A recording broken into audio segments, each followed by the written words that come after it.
Hello, and welcome to I'm a Terrible Feminist. I'm David. And I'm Theresa. There we go. Now we got it in. That's what she said. That could also be considered Can a we privilege. keep all of this? Probably parts of it. Okay, good. Anyway, today we are going to talk about gender roles, but before that we wanted to add some things to our amendiums section, I believe. Yes. Amendments, whatever. I just think we need to keep the original pronunciation. It was so good. Was it? I think it was amendiums or addendiums. I think it was amendiums. I think it was amendiums. Please correct us if we're wrong. I'm a terrible feminist at gmail.com. No apostrophe. No. Yeah. But we want to do a couple shout-outs, actually. We got a couple of emails and responses, and we did get someone who shared an asexual article with us, actually. It was really good. I read it. I liked it a lot. It talked about how this woman was co-opted by a Rita Skeeter-like article. Yeah. They kind of, changed her voice and decided to make her more feminine because, Because that's relatable. Yeah. Actually, we should talk about that article today, too, because it was about how the asexual woman is no longer a woman because womanhood is almost, done for men. Mm-hmm. It's defined on how you use your vagina. Yeah, which was annoying. Yeah, that's awkward. But yeah, anyway. Shout out to Rebecca for sharing us with that, and also for sharing an experience that she had with us about virginity. She got into a discussion on a forum that she runs, apparently, about virginity, and whether it can be taken or lost. Yeah. Discussion went in a way that defined virginity as something that is kind of silly, honestly, but that you cannot lose a lack of sexual experience. It doesn't float away somehow. No, you're gaining experience. Mm-hmm. When you practice anything else. Yeah, and it's like you share something with someone else. And I thought that was cool, and it sort of reminded me of the Slacey Green video that I went and watched after our last podcast that I probably should have watched before it, where she describes the act of having sex for the first time as your sexual debut, because she, like me, does not really like the concept of virginity much, because it's sort of a term that is linked in with male privilege. Yeah, and this sort of purity that you have before having sex that's just kind of nothing. Don't tarnish your gold. That's so stupid! Get off the way you said that to me. Anyway, I think that segues pretty well into how men and women talk to each other. Yeah, talk about each other. Yeah, talk about each other and talk to each other about things. Because I am guilty of going, God, I hate men. I'm guilty of that. When I'm frustrated or had a really bad day or have been the victim of some sort of male privilegistic. That's what I wanted to say. It's a good word. It's not really a word. I'm not sure if that's a word. Yeah, we made it a word. We're writers. Male privilegistic behavior, when I've been the victim of that.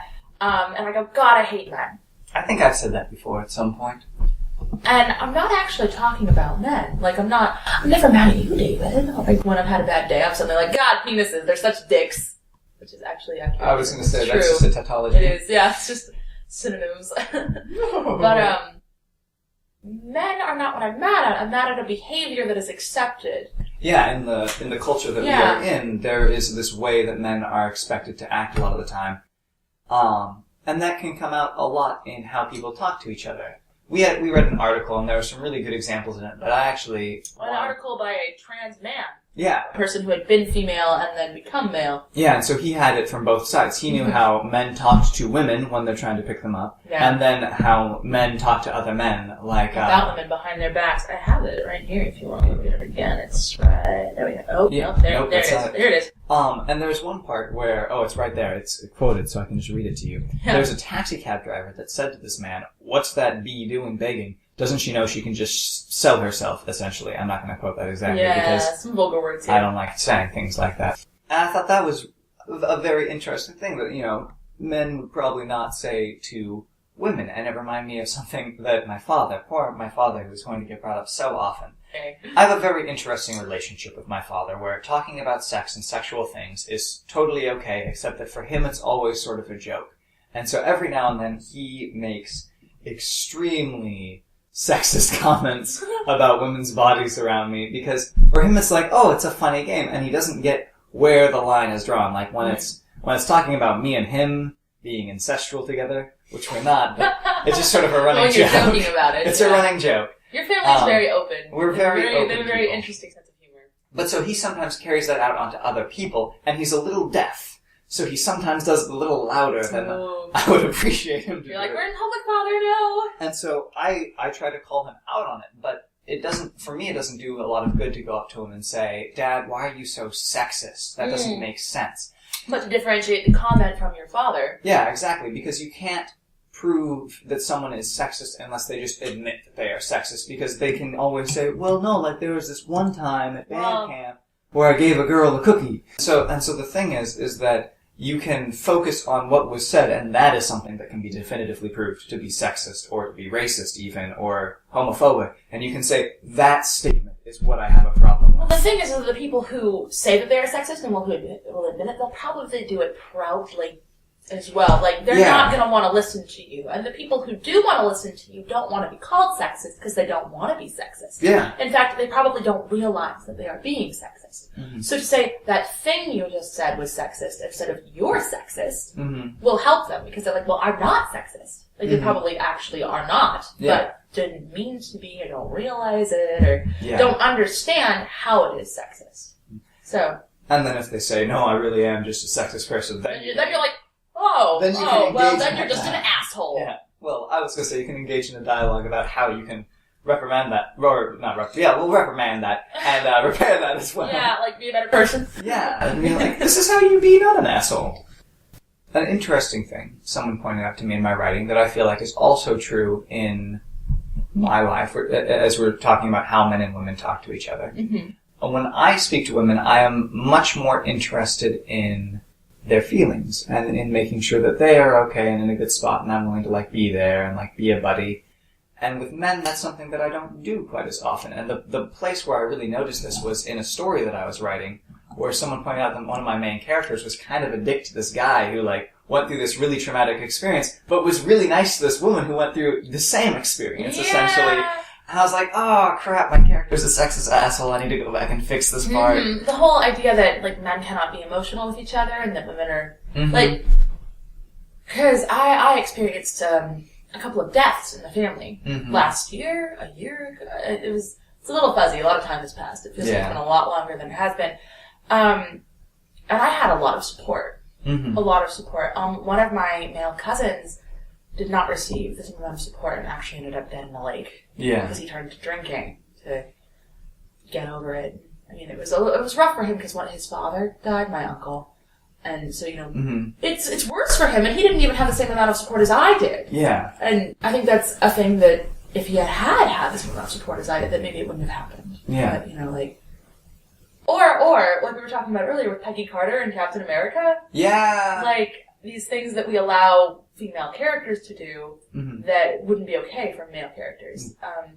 Go ahead. Oh, I was just going to bounce off of that. In the example that Theresa's talking about with Peggy Carter and Captain America, Captain America is being flirtatious with another woman. No, she comes on to him. Oh. Yeah, she comes on to him and kisses him, and Peggy catches them. And Peggy catches them, and she sort of has an interest in Captain America. And they haven't discussed it. They should have really discussed the paradigms of their relationship. It's really unfortunate. If you see the movie, it gives you the feels. But anyway, so Captain America is trying out his shield, which can stop anything, and he holds it up to Peggy and says, so, what do you think? And so she just picks up a gun and shoots him. Shoots at him. Well, he blocks it. Yeah, with the shield. I feel like she shot him. She didn't want to hurt him. But, at the same time, it was, I'm mad at you, and here, let me, shoot at you, which is completely unacceptable if you reverse the genders of these characters. Yeah. But it's something that we accept with a female shooting, just because she's a girl and shooting at him, we can, not take it seriously or something? I actually heard a joke about this. Oh, really? Yeah, so this guy told me this joke. So, in the joke, there's this man, he's dating this woman, and things are getting really, really serious, and then he finds out that she's been married twice before. Yeah. And he was like, oh man, what happened? We're getting pretty close, and I feel like things are getting serious. What happened to the last two? Is it okay if I ask? And she's like, yeah, I haven't brought it up because it's really tough for me, but you're right, we're at the point where I should tell you about this. And she's like, well, my first husband died of, he ate a bad mushroom, and it killed him, and he died of, he basically, food poisoning. Yeah, food poisoning killed him, and it was really horrible. This is a joke. Okay. And my second husband had a problem with some head trauma and eventually died of it. He's like, oh my god, I'm so sorry. What sort of trauma? What happened? She's like, well, he wouldn't eat the damn mushrooms. and yeah, it's that's a funny joke. I was like, is this going to gonna go to like a white place and her. Well, yeah. and so but the thing is that the guy who told me this joke, he said, I used to tell that joke and no one laughed because the genders were switched the way I originally heard it. And when the genders are switched, it's like this horrible abuse story that we're all way too familiar with.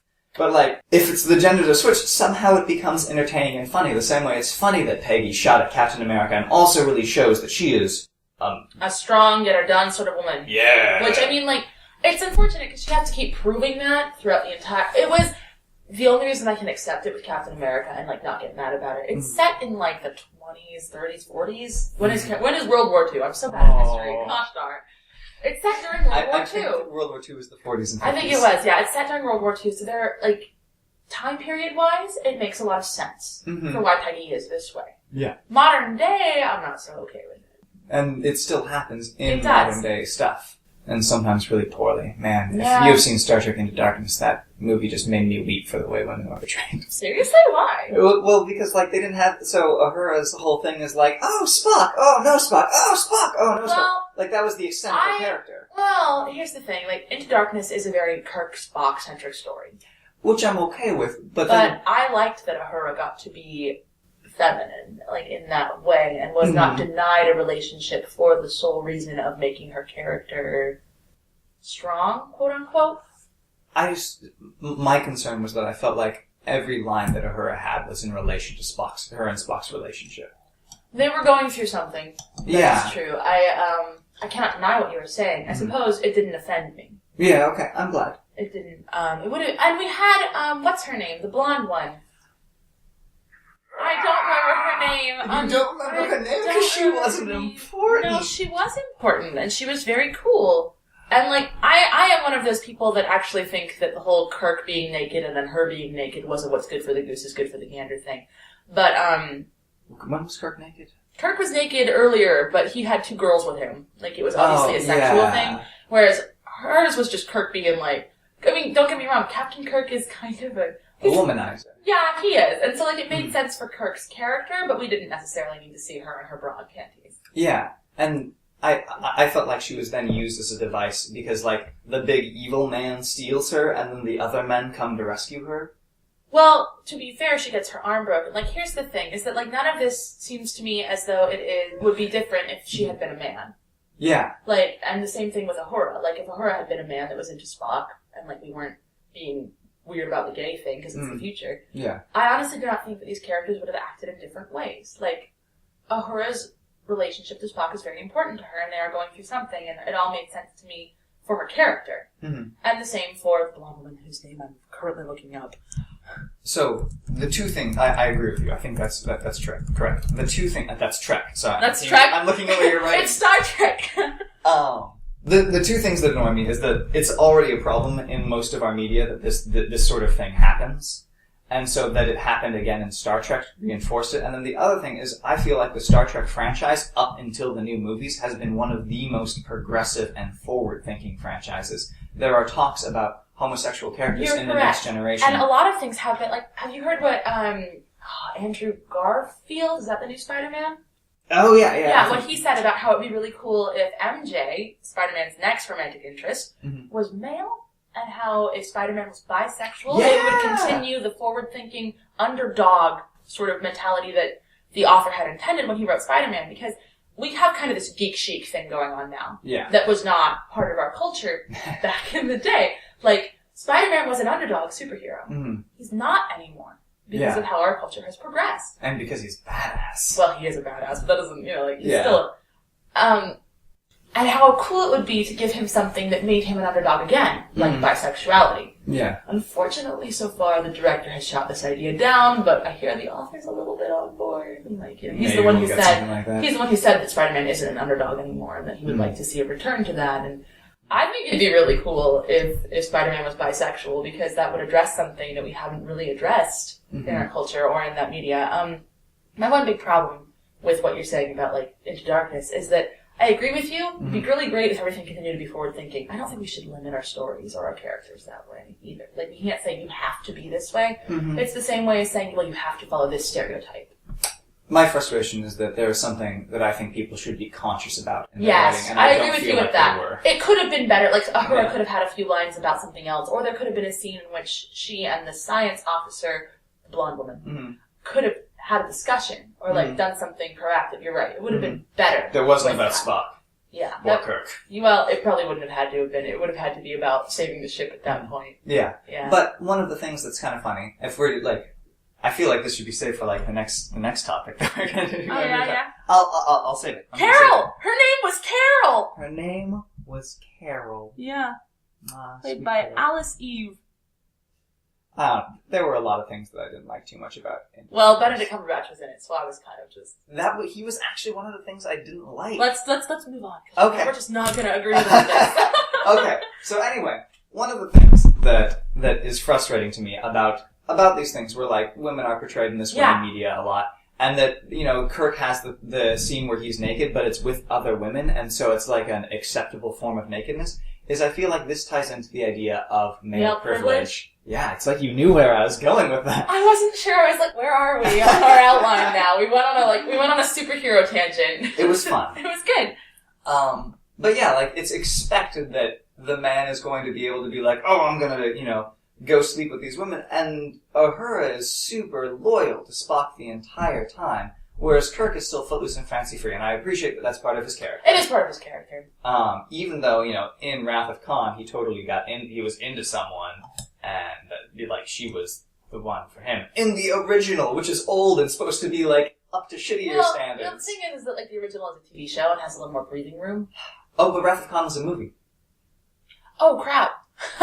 Sorry, I'm really into Star Trek. No, I'm really glad you are, because, like, I don't know everything there. I know more about Doctor Who than I do about Star Trek. You know far more about Doctor Who than I I know a lot do. about Doctor Who. And in relation to Into Darkness and the way that women are portrayed, and in Doctor Who and in Captain America, the way that women have to prove themselves in order to get recognition is a facet, I think, of male privilege, because men don't. Because men are expected to already be there, and expected to have that level of respect already, and they don't have to try as much for it. And I think that's a problem. And so, if Peggy Carter had been male, we wouldn't have had to have the scene where she punches that recruit out for catcalling her. exactly, because the recruit would obviously be out of Would line. already respect her, or him. Would respect him. And would have been out of line if he did. Like, let's say Peggy Carter had been a male and looked kind of like slight or something. Although I find that men who are nerdier, like in a place of combat, often have to prove themselves as well. I would say that too. And so everything is not perfect above the mountain of male privilege. Yeah, for male men. privilege hurts men too. It does hurt men, but it also, like, I feel like it's really important for men to recognize that male privilege is a thing that they benefit from, whether they want to or not. Even nerdy men get it. Yeah, and, like, sure, it's a little weird up on Bullshit Mountain being all happy like that, but, like, it's good to know that there is something there and that we should be aware of it, because it's still pretty fucked up for us when that happens. It's something that requires men to be a certain way to be taken seriously, like weakness. It also is something that I don't think a lot of men think about. They don't realize how privileged they are. We're going to talk about my childhood for a second. Sounds great. When I went off to preschool, because I grew up in the middle of nowhere with a couple of guy friends who just let me be whatever I wanted to be. Like, they were very accepting, partly because they had badass parents that were mothers and fathers, not just their mothers, but their mothers and fathers, because both of them, we have a very progressive little neighborhood over here, that told them, you know, women are allowed to do whatever they want, and you shouldn't exclude the girls next door from your basketball game. Like, just because TV and media tells you that you should, you shouldn't. They can do it just like you can, and they can do it in their own way. But, so I grew up with a bunch of boys, doing whatever I wanted to do. We played pretend games with Beanie Babies, and we played basketball outside, and, you know, sometimes we roughhoused and we played with dolls. Yeah. Like, we did both. And so when I went to preschool, I was the weirdo that got left out of a lot of things. Like, I wanted to play with the boys, and they were like, you can't do this, you're a girl. And the girls didn't want to do a lot of things I wanted to do. They're like, that's a guy thing. We don't, like, no. Why are you so guy-ish? So I got left out. And often, like, just had to do my own thing. I didn't have a lot of friends at preschool. And so it meant I got bullied a lot. But it also meant that I ended up really attached. Well, I'm attached to my gender now because of it. Mm-hmm. At the time, I started identifying as a tomboy. Yeah. Because I wasn't allowed to do certain things as a woman. Mm-hmm. Well, as a girl at that point. And being a tomboy sort of let your gender be a little more a little more ambiguous. Like, I wasn't calling myself a girl. I was calling myself a boy. And one of the things I used to say a lot when I was a little girl was, I can do it just as well as they can. Yeah. Which is stupid. Like, now I realize this. Mm-hmm. But when I was a little girl, it was men were the ones who did things, and women were the ones who didn't. Uh-huh. And I was one of the women who could do it just as well as they could. And I was an exception. Mm-hmm. I was a tomboy. And, looking back on it now, I freak out a little bit because I'm like, wow, that was really bad. Well, what? You were like 8 or something. No, smaller. You were 6. Like, it's okay. I mean, 6-year-olds make mistakes. I know it's true, but I am surprised that my parents didn't catch it. I mean, different times and stuff like that, but I am horrified that I had to go through that I was alienated from my gender for so long, that I wasn't allowed to be a girl, that I had to be more than a girl in order to do those things. And it continues to this day, to an extent. Like, I'm a martial artist and a person who loves weapons. Guns scare me. I'd like to take a class on guns someday to just understand them. But, more so like quarterstaff. Yeah. I did fencing club when I was in college. But I've noticed this about male opponents. They get really sore about it whenever I win. But not so much so when they lose to their male opponents. Mm-hmm. Because it's not as big of a loss? No. Something like that. It doesn't hurt their pride in the same way, because men are capable. Yeah.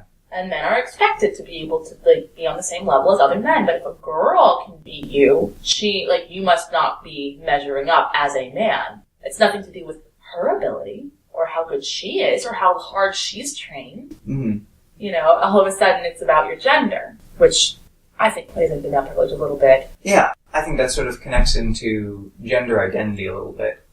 And I could be stretching it here, but I read this lesbian gay studies reader, or gay lesbian studies reader. I don't remember the order of it exactly. It was for my GLBT lit class forever ago. And it had a few chapters by Judith Butler, who's a pretty well-known feminist. And in it, she talks about how gender expression, sexual orientation, your physical biological gender, your phenotype, and your gender identity are these 4 things, and you don't have to have them connected. And so, for me, for example, or actually, let's not use me. Let's use Eddie Izzard, because Eddie Izzard is such a fantastic example. He's a comedian. Eddie Izzard is a comedian who is a transvestite. He wears women's clothing. Not so much so anymore. These days when I see him on TV, he's in men's clothing, but it's just because he's tired and old. He's getting up there in years. But, so he identifies as male.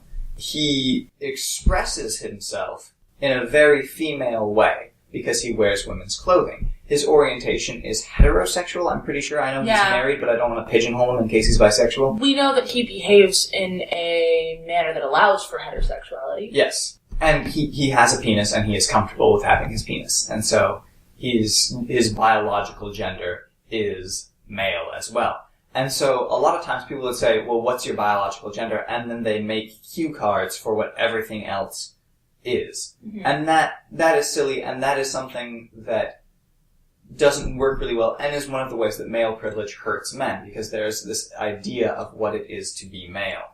Yes, and how being girly is subordinate to that. Yeah, a lot of times that's how it comes up, yeah. If you follow our Facebook page, I actually posted a comic about this on July 7th, actually. It's still there. You can still find it. But it's about how feminism helps men, and how the stereotype of masculinity is just not a thing that is true.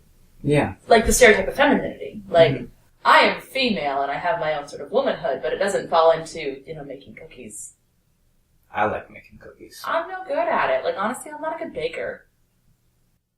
But that pesto I made last night was pretty awesome. The pesto was really, really good. The pesto was good. I'm a good assembler, but I can't. But you should check out this comic. It's really interesting in the way it in fact, it has a panel about transvestites. Yeah, and how we think they're jokes, and how that's, not okay. And there was a video I saw with oh god, what's his name? What's the name of the new James Bond? Daniel Craig. Daniel Craig. There we go, Daniel Craig. And he comes out and he's dressed as a woman. That's right, and you don't recognize him. And Judy, whatever her face is, Judy Garland. No. Whoever's M. Who plays M? Oh, Judi Dench. Hi, it wasn't Judy. Yeah. I got it. She's narrating. Yeah. About statistics when it comes to men and women. Yeah. And he comes out and he's just like, there's nothing wrong with being a woman. He's dressed as a woman. And it's this great expression of like, why should he be ashamed of being dressed like a woman when there's nothing wrong with being a woman? Mm-hmm. And I feel like that is a whole lot of things about male privilege right there.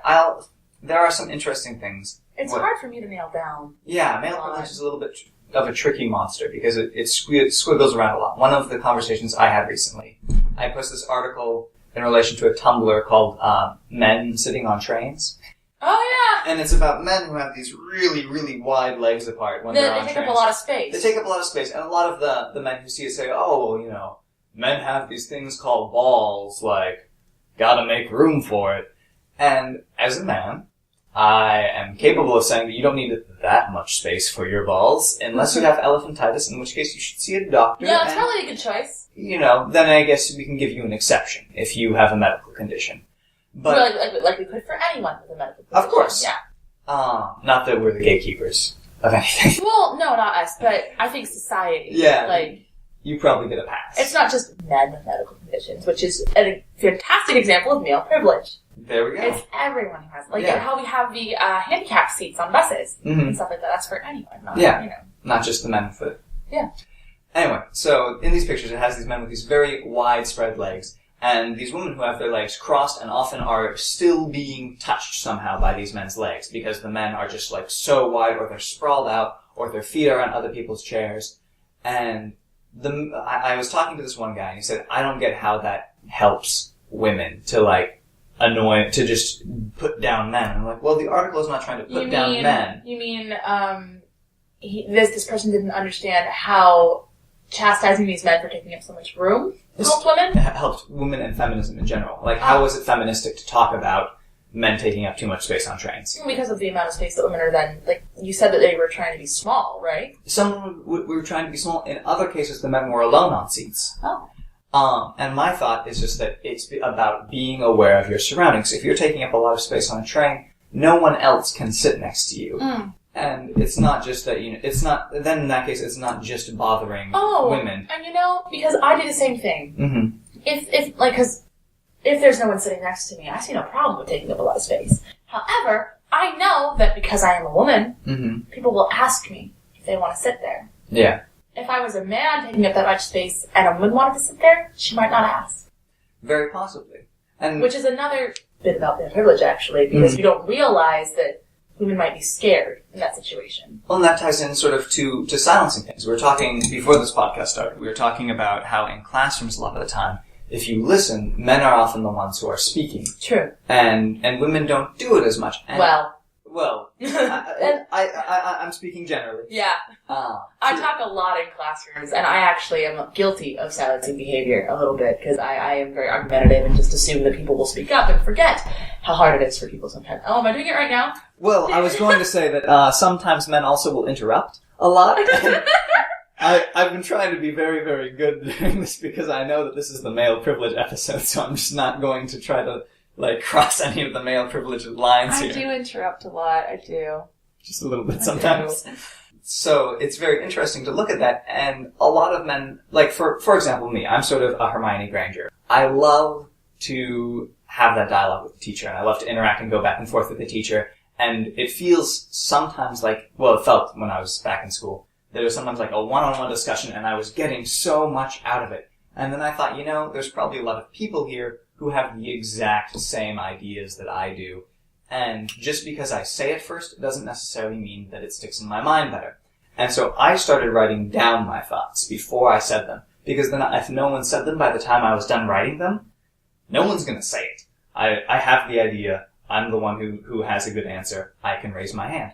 And then also I'm much more well-reasoned. I've thought about it a little bit more. And then if someone does have the idea, chances are I have already started framing an addition to it. I can play off it in some way that maybe everyone hasn't thought of.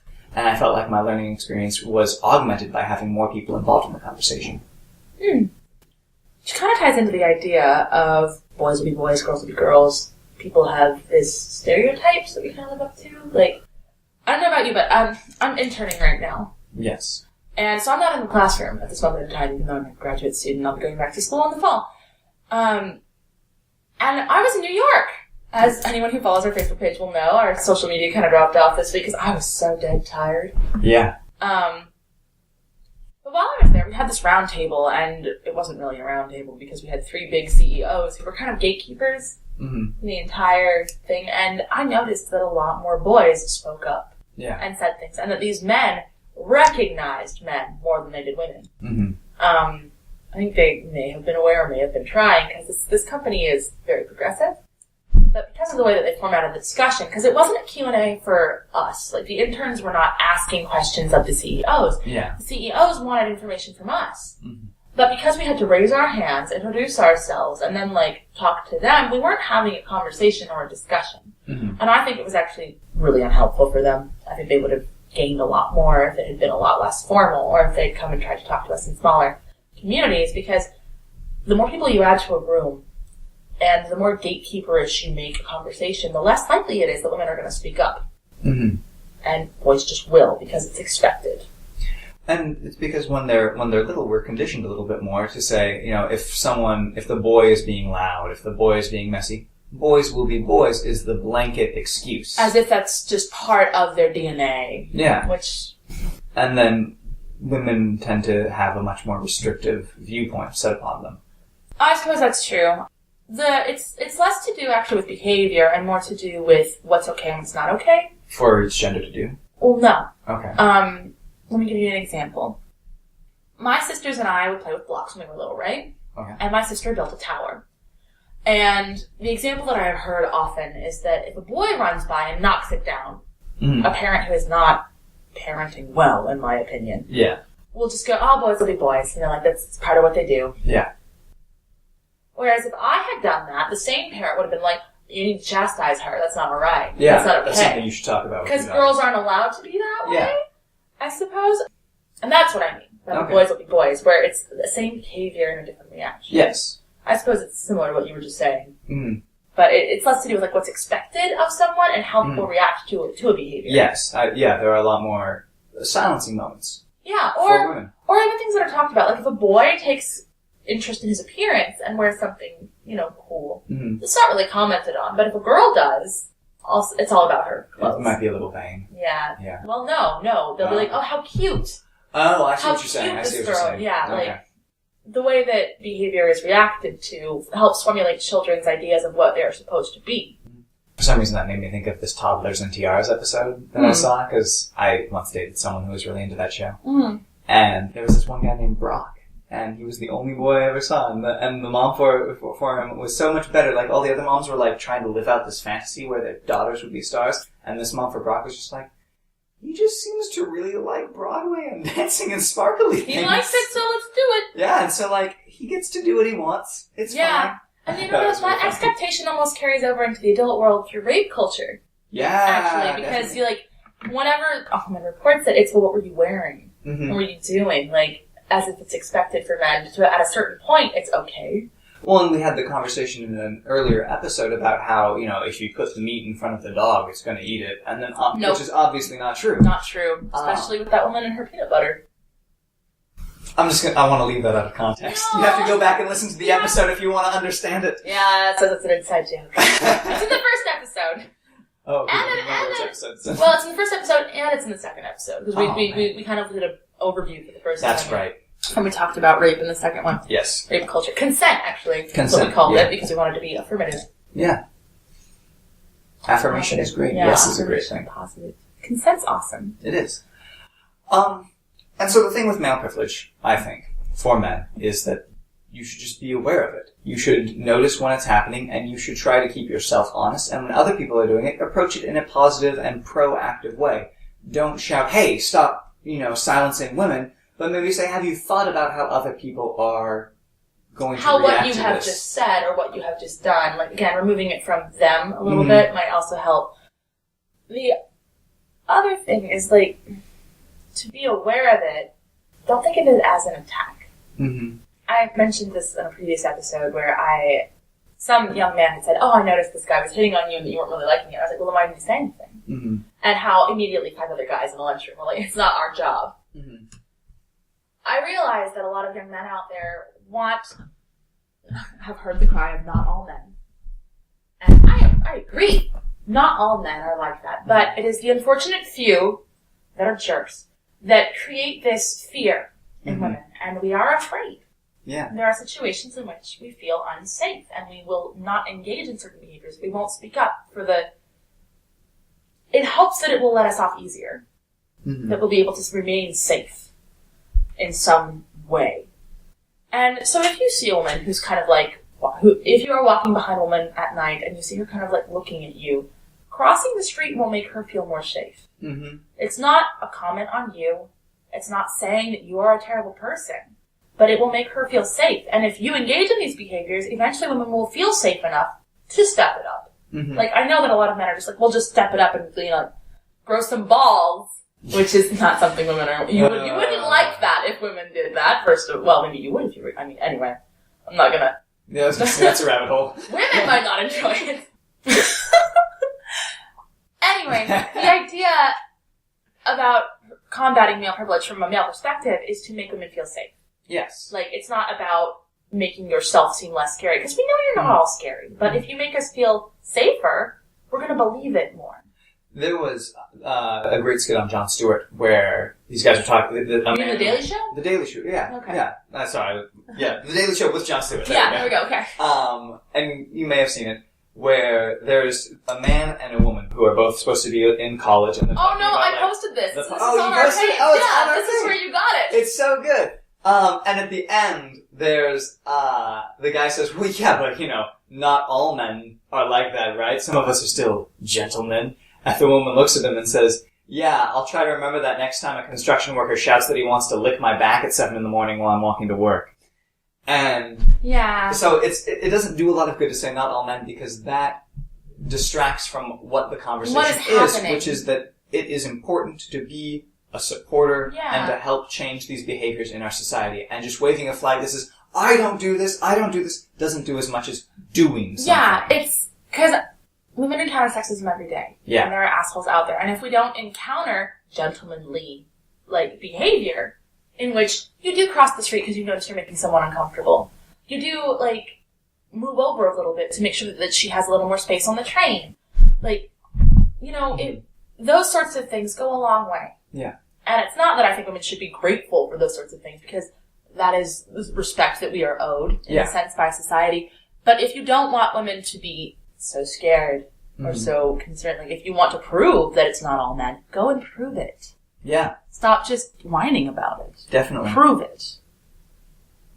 I would like to move on to gender roles. I think we've been talking about gender roles the entire time, but we should address it formally. We have a specific point on our little note sheet of things that we like to talk about. Or gender roles. And this entire thing has been about gender and what's expected, Yeah. And how it's shown through the way people talk with each other, how it's through male privilege, what's expected for men and women, what's feminine, what's masculine. Mm-hmm. And in general, my big problem with gender roles is that it puts up this box and this expectation that locks people into a certain mode of behavior. Mm-hmm. And I think it is unhelpful. I think it limits us a whole lot. There are so many... in the last episode, Theresa and I were talking about how it would be nice to have more women in the sciences, and it'd be nice to have more women in politics. And they're so important to have everyone in fields, because women contribute so much. There are so many women who do such amazing things for poetry, for writing, for science, for space travel, for politics. I am so excited about the potential of Hillary Clinton running. She's got my vote. Yeah. Well, there could be someone really, really good. I try not to say, I'm definitely voting for them until I see everyone.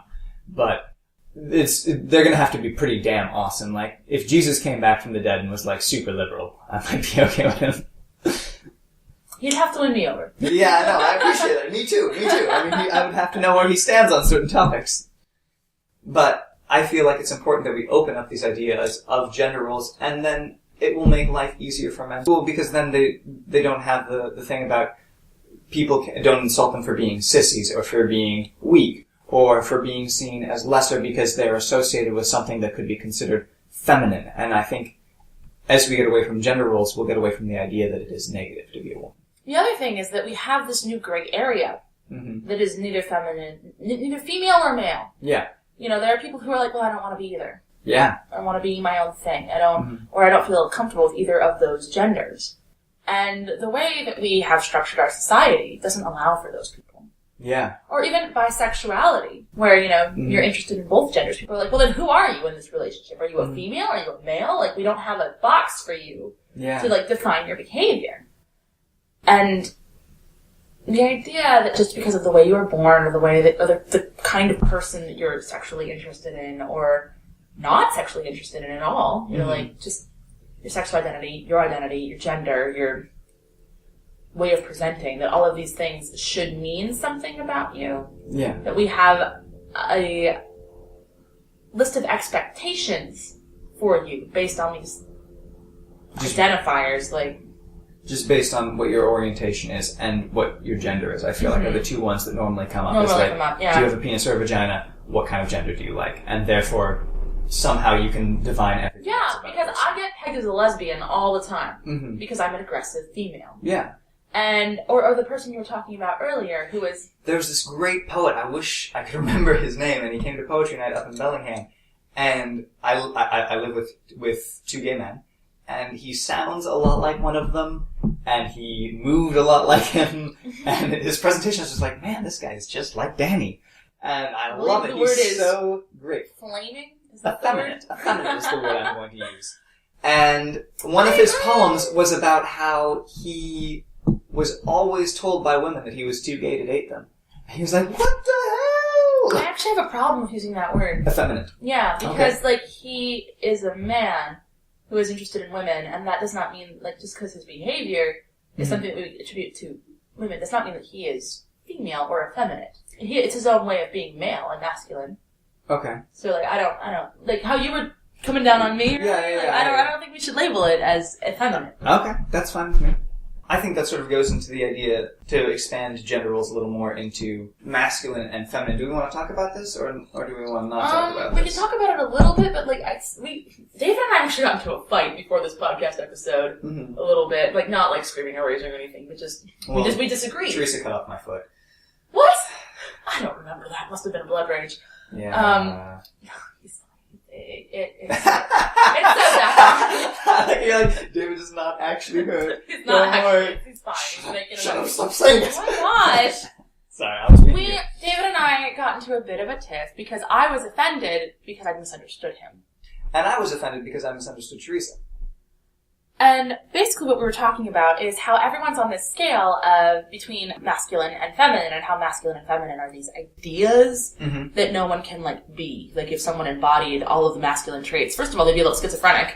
Because there's so many different ideas of, like, what the ideal man is that they're contradictory. They'd also kind of be kind of a dick.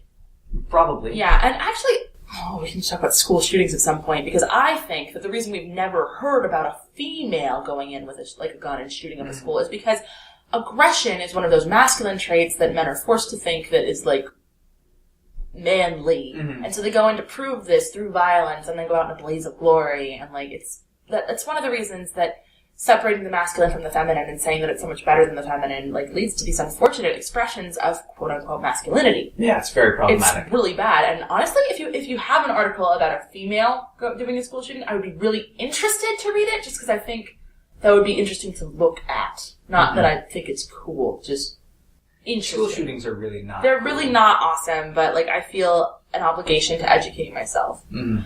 But to embody the complete masculine idea, like, all those traits would just be unfortunate. Yeah. But the same for the female. Not the female, the feminine. Because I have a very...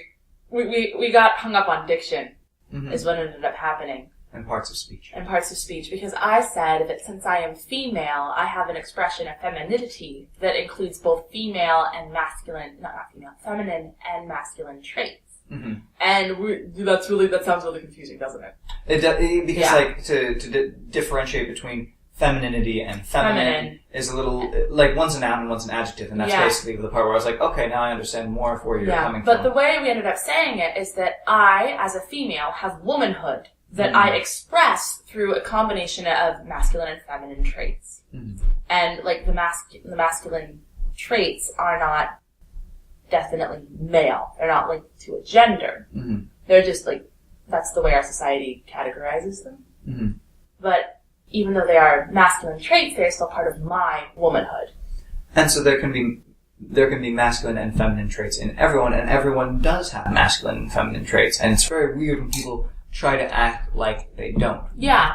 Or like this man that you're talking about who is behaving heterosexually but acted in a feminine way, that was a representation of his manhood. Even though, and that's why I guess I was against calling it effeminate, because... And I thought it would be okay, because I see effeminate as an adjective. See? Diction! And so there are all these different gender roles, and the bottom line is that it's okay to be a feminist. Well, that's one of the bottom lines for me. Yes, that feminism actually helps everyone here. Yeah. Like, it's not about defining some new thing to be, some new gender role. It's about getting rid of them. And it doesn't mean that you're feminine, which I feel like is a lot of people's, like... No, they're like, if I call myself a feminist, that means I'm feminine. Yeah. Well, and first of all, they shouldn't have any problems with that. Yeah, if you're a feminist, then that doesn't matter. Spider-Man knitted his own suit. Yeah, and that was, as Spider-Man said, as the actor who played Spider-Man, he said, that was sort of a feminine thing to do. At which point Emma Stone said, oh really, how is that feminine? And after pushing just a little bit, not too much, she was very good about it, he said, well, you know, knitting and sewing is sort of a precise and exact science, and I feel like that's something that my mother is very good about, and I associate her with sort of my ideal of femininity. And we all have feminine traits in us. Yeah, and he went to that bridge. He linked it. He was like, "There's femininity in me. I have some feminine traits," and like that's cool. And we all do young men because it was largely a little boy audience because it's Spider-Man. So you know, he went the extra mile and linked it and made it okay. And like, and that was good. It was like, well done, Spider-Man. But I actually think that's part of why it's called feminism. Is because you can't call yourself a feminist if you're not okay with like linking the feminine to yourself. I also feel like it's because there is male privilege, and we don't talk about female privilege because and this kind of forces the issue. Yeah, and so feminism says, this is because like we don't just need to be equal; we need to help one side. Yeah, like one is unequal, and you need to understand that one is not equal at the moment, and through the name itself, like it establishes that. Yeah, well, and I feel like that helps establish the equal quality. Yeah. Anyway. We're going to cut off there, because next week we're going to be talking about... we always do it. Next episode. And the next episode, next month, we're going to be talking about strong female characters. Which, as you can tell, we're trying a bit to do. Oh, yeah, we have more. We have more. We have so much more. In fact, like this is the tip of the iceberg, guys. Tip of the iceberg. So if you have anything about Doctor Who, or Star Trek especially, it seems. Or Avatar: The Last Airbender, or Legend of Korra, or Supernatural, or anything. It's not the Supernatural. I don't know anything about Supernatural. Okay, we'll pass on Supernatural, but Avatar is so totally coming up. Or in video games as well, actually. Yeah, we should talk about... So, if you have anything like that, please send it to us. I'm a terrible feminist at gmail.com. No apostrophe at on. Or on our Facebook page, or on our Twitter. Yeah, you can find us. You can find us in all those places. And on Tumblr, actually. Google that shit. Yeah. You'll hear from us again soon. Thank you so much for listening. Bye.